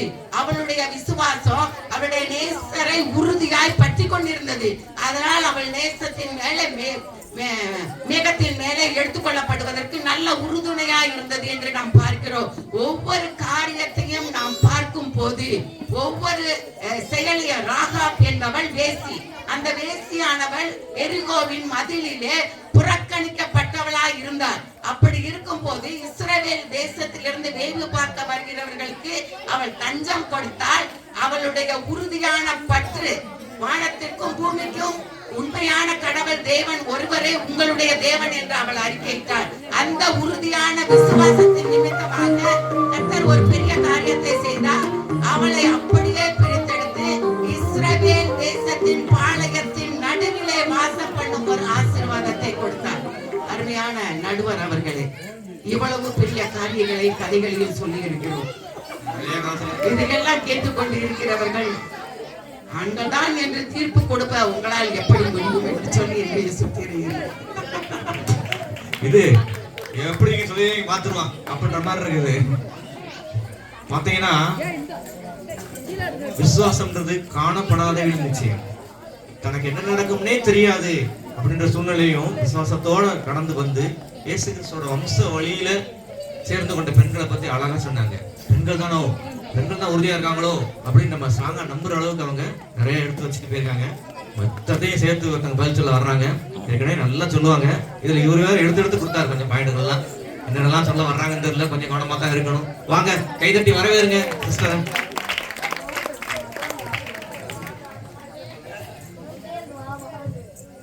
தேவனுக்கே மகிமை உண்டாவதாக. இந்த வாய்ப்பு கொடுத்த தேவனுக்கு முதலாவது நன்றி செலுத்துகிறேன். அதுக்கடுத்து கூட பாஸ்டருக்காக, இங்க இருக்கிற எல்லாருக்காக என்னுடைய தாழ்மையான பணிவான வணக்கத்தையும் நன்றியை தெரிவிச்சுக்கிறேன். ஆரம்பிக்கும் தாழ்மையா தான் ஆரம்பிக்கிறீங்க, முடிக்கும் போது அப்படி இல்லையே, விழுத்து விட்டுறீங்களே. பஸ் டைம் போயிடுச்சு. சரி, ஓகே. இப்ப பேசுனாங்க. முதல்ல நான் பேசுற கதைக்கு வந்துடுறேன். அதுக்கப்புறம் அவங்க பேசுறதுக்கு நம்ம போயிடலாம். முதல்ல மூவர் யாருன்னு பார்த்தோம்னா கர்த்தர், தேவன், பிதா. அது யாருங்க? டக்கு டக்குனு எனக்கு கொஞ்சம் பதில் சொன்னா கொஞ்சம் நல்லா இருக்கும். அது யாரு? ஆண்கள். ஓகே. அப்புறம் முதல்ல படைக்கப்பட்டது யாரு? ஆதாம். அது ஆண். அதுக்கப்புறம் பார்த்தோம் கோத்திர பிதாக்கள் எத்தனை பேரு? டக்கு டக்குனு 12 பேரு. 12 பேர் எத்தனை பேர்? யாரு? அது யாராவது ஒரு பெண்கள் இருந்தாங்களா? இல்ல. ஓகே. எகிப்தில இருந்து கானானுக்கு புறப்பட்டு போனவங்கள குறிப்பிடப்பட்டவங்க 6 லட்சம் புருஷர்கள். எங்கேயாவது மனைவிகள் அப்படி ஏதாவது பெண்கள் குறிக்கப்பட்டிருக்கா? எனக்கு தெரிஞ்சு இல்ல. Okay, super. ராஜாக்கள் மொத்தம் பெரிய ராஜாக்கள் பாஸ்டர் ஜான் பாஸ்டர், பெரிய ராஜாக்கள் மொத்தம் எத்தனை பேரு? சிறிய ராஜாக்கள் எத்தனை பேரு? இல்லனா தெரியல, ஆண்டி சொல்லுவாங்க. நான் தேர்ந்தெடுக்க தெரியல. 32 ராஜாக்கள், 7 சிறிய ராஜாக்கள். அதுல யாராவது பெண்கள் இருந்தாங்களா? 31. பாருங்க, கரெக்டா சொல்றாங்க. ஓகே, அதுல யாராவது பெண்கள் இருந்தாங்களா? இல்ல. ஓகே, இயேசு ஆனா பெண்ணா? இயேசு ஆனா பெண்ணா? ஓகே. அதுக்கு அடுத்து சீசர்கள் எத்தனை பேரு? 12 பேரு. 12 பேரு ஆண்கள் தான். சரி, அதுலதான் யூதாஸ் காரியத்தை போய் செத்து போனான்ல. ஏன் சீசர் பெண்கள் நிறைய பேர் நாங்க மரியாள், சாலேமே மரியாள் என்னமோ சொன்னாங்கல்ல, செத்து போனாலும் யூதாஸ் காரியத்தை தேர்ந்தெடுக்கும் போது அவங்கள ஒருத்தர் கூட தேர்ந்தெடுக்கலாம்ல. ஏன் மத்தியாவை தேர்ந்தெடுத்தாங்க? அவர் யாரு? ஆண்கள் தான். இதுல இருந்து தெரியலையா? சரி, ஓகே. அதுக்கப்புறம் போவோம். 5 அப்ப 2 மீன் அற்புதம் செஞ்சாரு. யார குறைய சாப்பிட்டவங்க எத்தனை பேரு? தெரிஞ்சவங்க சொல்லுங்க. 5000 பெண்கள் சொல்லிருக்கா? யாருக்கும் தெரிஞ்சு இல்ல. ஓகே ஓகே, சரி. அதுக்கு அடுத்து பார்த்தோம்னா எபிரேயர் 11ஆம் அதிகாரம் எல்லாரும் சூப்பரா படிச்சிருப்போம். விசுவாசம். அதுல மொத்தம் குறிப்பிடப்பட்டதான ஆண்கள் 14 பேர். கவுண்ட் பண்ணிக்கோங்க வீட்டுல போய். பெண்கள் எத்தனை பேரு தெரியுமா? 2 பேர். விசுவாசத்தை குறிச்சு இதை விட வேற புக்கு எனக்கு தெரிஞ்சு எதுலயுமே பைபிள்ல இல்ல. சொல்லப்பட்டது 14 பேரு, 14 ஆண்கள், 2 பெண்கள். இதுல இருந்து நடுவர் அவர்களே தெரியலையா யாருதான் விசுவாசத்துல உறுதியா இருந்தாங்கன்னு சொல்லிட்டு. சரி, அதுக்கப்புறம் போலாம். எங்க தம்பி சூப்பரா சொல்லிட்டு போனாரு பவுலை குறிச்சு. அவர் கொஞ்சமா முடிச்சாரு, நான் சொல்லிடுறேன். பவுல் பாத்தீங்கன்னா நல்ல போராட்டத்தை போராடின்னு விசுவாசத்தை காத்துக்கொண்டு இது முதல் நீதி இருக்கிற இடம் எனக்காக வைக்கப்பட்டிருக்குன்னு சொன்னாரு. எங்கயாவது யாராவது நீதி இருக்கிற இடம் என்பது அது நம்ம மறிச்சு அது முதலாம் நம்ம என்னது நம்ம நம்ம என்ன செய்ய போறோம்? மறிச்சு அதுக்கடுத்து நீதி வரும்போது அப்ப சொல்லப்படுற வார்த்தைய பவுல் இப்ப விசுவாசம் சொன்னாரு. இது முதல் நீதி இருக்கிற இடம் எனக்காக வைக்கப்பட்டிருக்கு அப்படின்னு சொல்லிட்டு இன்னைக்கு எல்லாரும் மறிச்ச கல்லறையில் எழுதப்பட்ட எந்த வார்த்தை யார்? எல்லாரும் தான் எழுதுறாங்க விசுவாசத்தை காத்து கொண்டேன்னு சொல்லிட்டு. அது யாரு? பவுல் ஆனா பெண்ணா? பவுல் ஒரு ஆண். அவர் தான் விசுவாசத்தை காத்துக்கொண்டார். எங்க பாஸ் நல்லாவே சொல்லிட்டு போயிட்டாங்க. ஆபிரகாம் தான் விசுவாசத்தை தகப்பன் அப்படி சொல்லிட்டு. அவரு இவங்க அம்மா சொன்னாங்கல்ல, சாராள் விழுந்து ஆபிரகாம் விழுந்து சிரிச்சாங்கன்னு சொல்லிட்டு. சரி, ஏங்க மோரியா மலைக்கு கூட்டிட்டு போனாரா? யார கூட்டிட்டு போனாரு? ஈசாக்கா கூட்டிட்டு போனாரு. சாராமாட சொன்னாங்களா? சாராமாட சொன்னாங்களா? சொல்லல. ஏன் சொல்லல? சாராமாட சொன்னா பிள்ளைய கொடுக்க மாட்டா, பலியிட விட மாட்டான்னு சொல்லிட்டு சாராமாவுக்கு தெரியாம என்ன செய்யறாரு? அங்க ஆபிரகாம் விசுவாசத்தோடு தன் பிள்ளைய பலி கொடுக்கும்படியா கூட்டிட்டு போனாரு. அப்ப இதுல யாரு? சாராமாவா ஆபிரகாமா? ஆபிரகாம். ஓகே. அதுக்கு அடுத்து சொன்னாங்க ரோதன்ற பொண்ணை குறிச்சு டீச்சர் சொன்னாங்க. ரோதன்ற பொண்ணு வெளியே பேதுரு வந்துட்டாருங்க. வெளியில தாங்க வரணும். அவங்க அவங்க ஏங்க பயந்து போய் அவங்க என்ன செஞ்சாங்க, உள்ள போனவங்களா காணப்பட்டாங்க. அவங்க என்ன செய்யல, பேதுருவை பார்த்து வெளியே வரல. அவங்க விசுவாசத்துல உறுதியா இருந்திருந்தா பேதுருவை பார்த்து அவங்க வெளியே வந்திருக்கணும். இதுல இருந்து தெரியலையா யார் விசுவாசத்துல உறுதியா இருக்காங்கன்னு சொல்லிட்டு. அதுக்கப்புறம் பார்த்தோன்னா விலா எலும்பு ஏவாள்ல இருந்து விலா எலும்புல இருந்து ஆதாம்ல இருந்து எடுத்தாங்கன்னு சொன்னாங்க. அப்ப ஏவாள் அந்த பழத்தை பறிச்சு கொடுத்து சாப்பிட சொன்னது யாரு? ஏவாள் தானே. ஆதாம் நல்லா தானே இருந்தாரு. அப்ப ஆதாம் உறுதியா இருந்த விசுவாசத்தை கெடுத்தது யாரு? பெண்கள். ஓகே, அதுக்கு அடுத்து பார்த்தோன்னா மரியாள் 2 பேரும் சொன்னாங்கப்பா, வேமா கல்லறைக்கு ஓடினாங்கன்னு சொல்லிட்டு. அந்த அதிகாரத்துல இவங்க 2 பேரும் முழுசா படிக்கலையோ? நல்லா திருப்பி போய் வீட்டுல போய் படிச்சு பாருங்க, இல்லைன்னா ஒரு புக் எழுதி கொடுங்க. அதுல என்ன தெரியுமா போட்டிருக்கு, மரியாள் அம்மா கல்லறை வரைக்கும் ஓடுனாங்க. அதுக்கு முன்னாடி போய் கல்லறைக்குள்ள போனது யாரு? 2 ஆண்கள், பேதுரு இன்னொரு சீசர். அப்படிதானே பாஸ்டர்? என்ன அப்ப யாரு? அப்ப அவங்க ஏன் அந்த அம்மா அதுல இருந்து தெரியலையா? ஏன்னா அந்த அம்மாவுக்கு பயம். சரி, அப்ப இதுல யாரு உள்ள போனது? பேதுரு தான் உள்ள போனாரு. அப்ப இதுல இருந்து தெரியுது யாரு விசுவாசத்துல உறுதின்னு சொல்லிட்டு. அதுக்கப்புறம் சொன்னாங்க ரூத்தை குறிச்சு சொன்னாங்க. ரூத் யாரை நம்பி வந்தா? ரூத்துக்கு ஒரு அதாவது தேவன்னா யாருன்னு தெரியாது. அந்த பிள்ளைக்கு தேவன்னா தெரியாது, ஆண்டவர்னா என்னன்னு தெரியாது. ஆனா அவ யாரை நம்பி வந்தா? ஆண்டவர் நம்பி வரவே இல்லை. யாரு? நகாமிய நம்பிதான் வந்தா. அவ ஆண்டவரை நம்பி வரவே இல்ல, நகாமிய நம்பி வந்தா. அப்படியே போனால் யார்கிட்ட போனா? போவாஸ்ட போனா. போவாஸ் வாழ்க்கை கொடுக்க போய் தான் அவளுக்கு. அப்ப இதுல யார் உறுதியா இருந்தா? அவங்க யார்? போவாஸ் தான் உறுதியா இருந்தாரு. அவர் ஆண்கள்ன்றத நான் மறுபடியும் பதிவு பண்ணிக்கிறேன். அதுக்கடுத்து பார்த்தோம்னா தெபாரான்னு சொன்னாங்க. தெபாரா ஒரு தீர்க்கதரிசி. இந்த அம்மாக்கு முழுசா தெரியும் நினைக்கிறேன், அவ சொல்ல மாட்டாங்க, ஏன்னா அவங்க போய் எடுத்த தலைப்பு அப்படி. தெபாராவை சிசரா என்ன செய்வா தெரியுமா? யுத்தத்துக்கு கூப்பிடுவாரு. தெபாரா என்ன சொல்லுவா தெரியுமா? நான் வர மாட்டேன்னு சொல்லுவா. யாரு? அந்த இது வேற மேன்மை வேற யாருக்கு கிடைக்கணும் என்ன? சரியா? அப்ப என்ன பாலாக்கு என்ன? அப்ப தெபாரா கூட யாரு போல? சிசரா கூட தெபாரா போல. அங்க பாலாக்கு சீக்கிரம் காணப்படுறாரு. அப்ப தெபாரா ஒரு பயந்தவன். அதுக்கடுத்து மரியாதை பார்த்து சொன்னாங்க. மரியாதை என்ன சொன்னாங்க? பயப்படாது அப்படி சொல்லிதான் தூதர் சொன்னாரு. அவன் இடத்துல ஒரு பிள்ளை பிறக்க போது அது ஆண் அப்படின்னு சொன்ன போது அவங்க என்ன செஞ்சாங்க? பயந்தாங்க. விசுவாசம்னா காணப்படுற நம்பிக்கை என்ன அது உறுதியா இருக்கிறது. ஆனா இவங்க எல்லாம் பயந்தவங்களா காணப்பட்டாங்க, பின் வாங்கி போனவங்களா காணப்பட்டாங்க, தூரமா நின்றவங்களா காணப்பட்டாங்க. ஆனா எல்லாத்தையும் உறுதியா இருக்கிறது பெண்கள் தான். அதுக்கப்புறம் சொன்னாங்க புதன்கிழமை ஜெபம், அங்க ஜெபம் அப்படி சொல்லிட்டு இங்க எல்லாருமே வந்திருக்கிறோம். உண்மைதாங்க. நீங்க தான் வந்து இறக்கி விடுறாரு. எங்க சித்தப்பாவோட எங்க அம்மா கோயந்தம்மா வந்து இறக்கி விட்டுட்டு தான் போவாரு.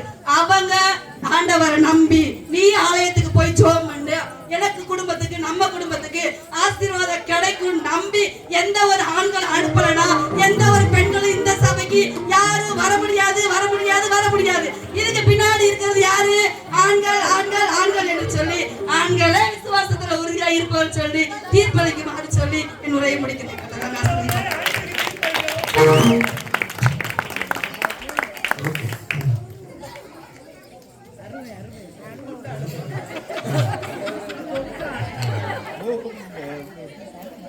மனுஷனை குரங்கு உதவி செஞ்சிச்சு. குரங்கு உதவி செஞ்சதை நினைச்சு புலி நம்ம கண்டிப்பா உதவி செய்யும் சொல்லிட்டு நம்பினாரு. புலியும் அவருக்கு உதவி செஞ்சிச்சு. சரி, அடுத்து ஒரு மனுஷன் இருக்கான், அவனை நம்ம நம்பலாம் கண்டிப்பா. புலி குரங்கும் புலியுமே உதவி செய்யும் போது மனுஷன் நமக்கு உதவி செய்ய மாட்டானா? மனுஷன் மேல பயங்கரமான நம்பிக்கையோட அவர் புலி குகையில இருந்து எடுத்து கொண்டு போன நகைகளை அந்த மனுஷன்கிட்ட கொண்டு போனாரு.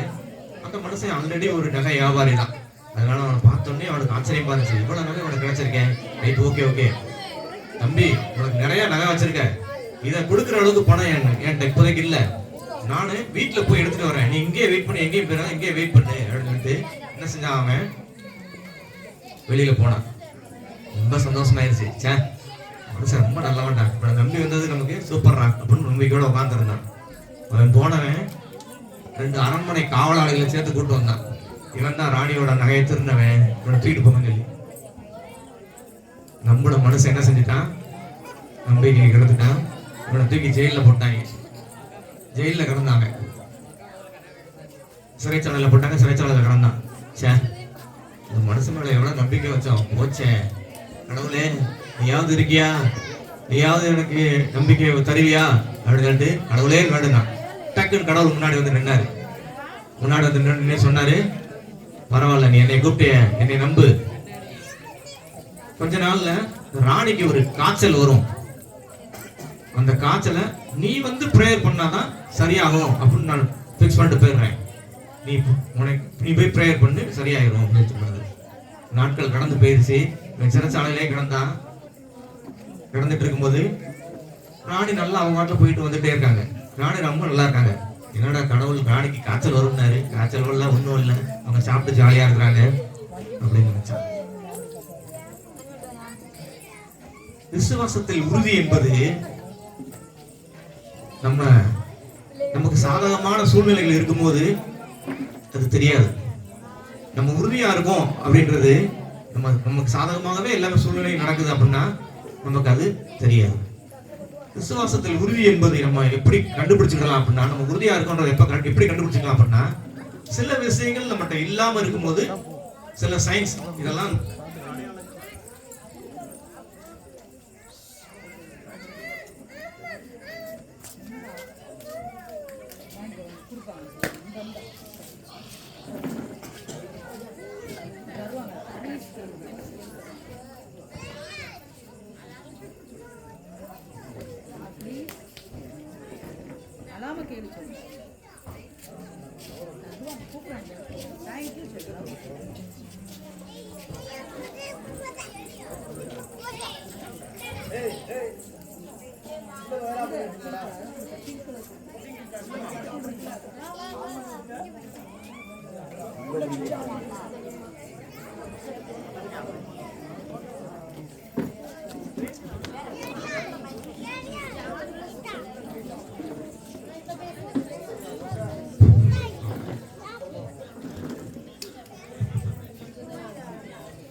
விசுவாசத்தில் நம்ம உறுதியா இருக்கோம் அப்படின்றதுக்கு சில அடையாளங்கள் இருக்கு. இந்த அடையாளங்கள் மூலமா நம்ம உறுதியா இருக்கோம்னு தெரிஞ்சுக்கலாம்.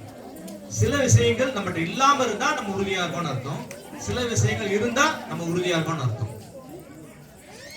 எப்போ நம்ம ஒரு இலக்கை நோக்கி ஓடிக்கொண்டிருக்கும் போது நமக்கு ஒண்ணு கிடைக்கும் அப்படின்னு நினைச்சிட்டு இருக்கும் போது, இதை நம்ம நடத்த முடியும், நம்மளுக்கு நடக்கும் அப்படின்னு நம்ம விசுவாசத்தோட ஓடிக்கொண்டிருக்கும் போது, அந்த விஷயத்துக்கான சூழ்நிலைகள் நமக்கு சாதகமா இருந்துச்சுன்னா நம்ம ஹாப்பியா இருக்கும்.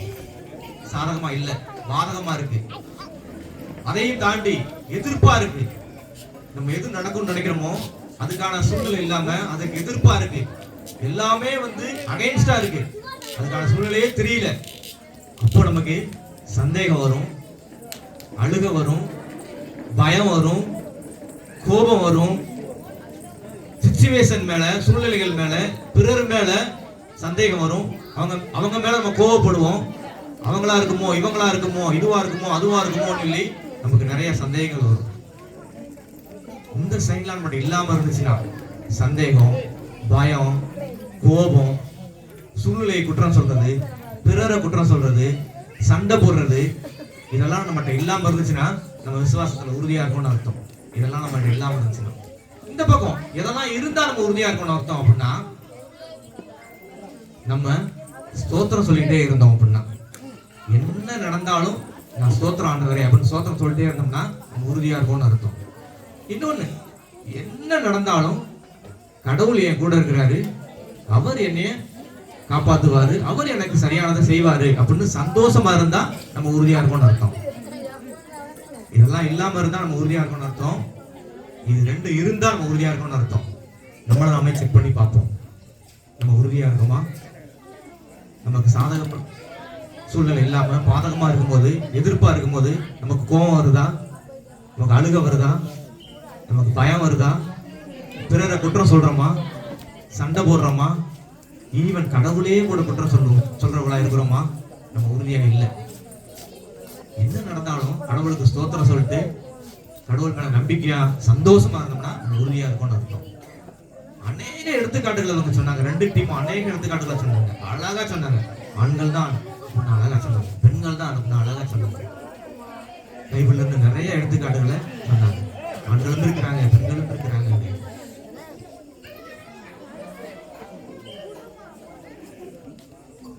எங்க குடும்பத்துல இருந்து ஒரு மனுஷன் தான் பெற்றுக்கொண்ட இந்த இன்பத்தை, தான் பெற்றுக்கொண்ட இந்த சந்தோஷத்தை தன்னோட நிறுத்தி கொள்ளாம தன்னை சுற்றி இருக்கிற ஜனங்களும் பெற்றுக்கொள்ளணும் அப்படின்னு சொல்லி ஊழியத்துக்கு கடந்து வரும்போது ஜீரோ, ஒண்ணுமே இல்லை. அவர் ஊழியம் செய்ய போன ஏரியாவில் ஒண்ணுமே இல்லை, ஜீரோ. எதிர்ப்பாதான் நிறைய இருந்துச்சு, பயங்கர எதிர்ப்பாதான் நிறைய இருந்துச்சு. இந்த இடத்துலலாம் ஊழியம் செஞ்சு இவங்களெல்லாம் அவங்க மாற்ற முடியுமா அப்படின்ற மாதிரி பயங்கரமான சூழ்நிலையா இருந்துச்சு. எங்க குடும்பத்துக்குள்ளேயே சந்தேகமான பார்வைகள், எதிர்ப்பான குரல்கள் நிறைய நடந்துச்சு. ஆனா விசுவாசத்தை கைவிடலை, விசுவாசத்துல உறுதியா இருந்தாரு. அவர் மட்டும் உறுதியா இல்ல, கூடயே இன்னொருத்தங்க டிராவல் பண்ணாங்க, அவங்க அதை விடவும் உறுதியா இருந்தாங்க. 2 பேரும் உறுதியா இருந்ததுனால இன்றைக்கு 3 திருச்சபைகள், அநேக ஜனங்கள் கடவுளுக்குள்ளாக வந்திருக்காங்க. கண்ணீரோடு கடவுளுக்கு நன்றி சொல்லிட்டு விசுவாசத்தில் உறுதியா இருப்பது ஆண்கள் மாத்திரமல்ல, பெண்கள் மாத்திரமல்ல, ஆண்களும் பெண்களும் 2 பேருமே உறுதியா இருக்கிறாங்க. ஆனா நடைமுறைகளை பார்க்கும்போது நம்ம உலகம் முழுவதும் கடந்து போய், நாடு முழுவதும் கடந்து போய் பார்த்தோம் அப்படின்னா சர்ச்சில் நிறைய நிறைஞ்சிருக்கிறது பெண்கள் தான் இருப்பாங்க, ஆண்கள் கம்மியாக தான் இருப்பாங்க. ஏன் அப்படின்ற கொஸ்டின் வந்துட்டே இருக்கும். இவங்ககிட்ட விசுவாசம் இல்லையா, விசுவாசம் குறைந்து காணப்படுதா, பெண்கள் தான் விசுவாசத்தில் உறுதியா இருக்கிறாங்களா பார்த்தோம் அப்படின்னா ஆண்களும் விசுவாசிகளும் உறுதியா இருக்கிறாங்க, பெண்களும் இருக்கிறாங்க. பெண்கள் மேல சில இடத்துல கொஞ்சம் சந்தேகங்கள்லாம் வரும். ஏன்னா டக்குன்னு அவங்க தான் கோவப்படுவாங்க, சூழ்நிலையை குற்றம் சொல்லுவாங்க, சண்டை போடுவாங்க. ஆண்கள் அப்படிலாம் பண்ண மாட்டாங்க. அப்போ ஆண்கள் தான் உறுதியா இருக்காங்களோ அப்படின்னு தோணும். ஆனா ஆலயத்துக்கு கடந்து வருகிறதுலையும், ஆலயத்தை நிரப்புறதுலையும், ஜெபிக்கிறதுலையும், உறுதியோடு இருக்கிறதுலையும் பெண்கள் தான் அதிகமா இருக்காங்க. எல்லாவற்றையும் பார்க்கும்போது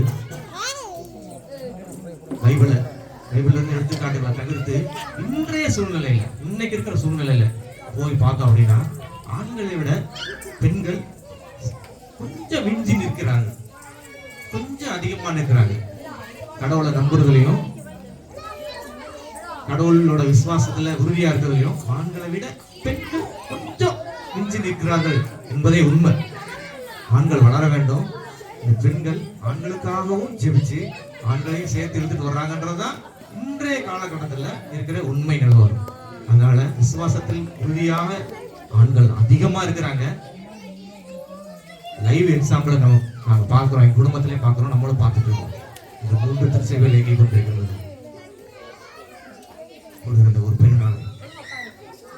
சோ விசுவாசத்தில் உறுதியா இருப்பது ஆண்கள் தான், ஆண்களை விட சற்று அதிகமாக விஞ்சி நிற்பது பெண்கள் தான் என்று இந்த தீர்ப்பு வழங்கி